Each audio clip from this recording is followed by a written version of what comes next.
കൂട്ടത്തെ ബാധിക്കില്ലായിരിക്കും. പക്ഷേ ഇപ്പോൾ ഇന്ന് ഷോൺ ജോർജും പി.സി. ജോർജും ഒക്കെ പറഞ്ഞ കാര്യങ്ങളുണ്ടല്ലോ സഭയെക്കുറിച്ച്. സഭയെ വിശ്വാസത്തിലെടുത്തതാണ് ബി.ജെ.പി. അവരുടെ ആവശ്യങ്ങൾ നടത്തി കൊടുക്കുവാൻ ശ്രമിച്ചതുമാണ് ക്രൈസ്തവ സമുദായത്തിൻ്റെ.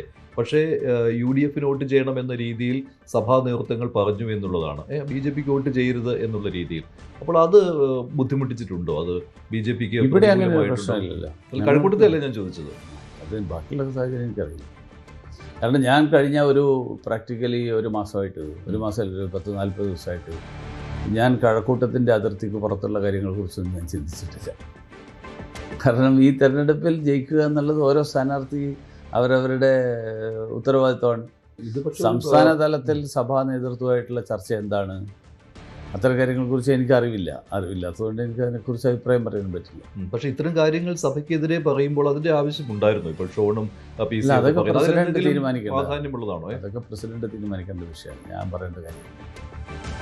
അവർ തമ്മിൽ എന്തൊക്കെയാണ് ചർച്ച ചെയ്തത് എന്നുള്ളത് എനിക്കറിയില്ല.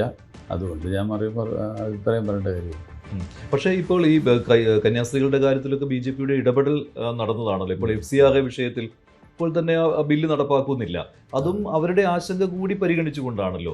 അപ്പോൾ ഈ ക്രിസ്ത്യൻ ഔട്ട്റീച്ച് ബി.ജെ.പി നടത്തുന്നുണ്ട്, പക്ഷേ അത് തിരിച്ചത് ഫലം കിട്ടുന്നില്ല എന്നാണോ? അങ്ങനെയൊന്നും എനിക്ക് അഭിപ്രായമില്ല. നമുക്കിവിടെ അനുകൂലമായിട്ടുള്ള നിരവധി ആൾക്കാർ അനുകൂലമായിട്ട് വോട്ട് ചെയ്തു.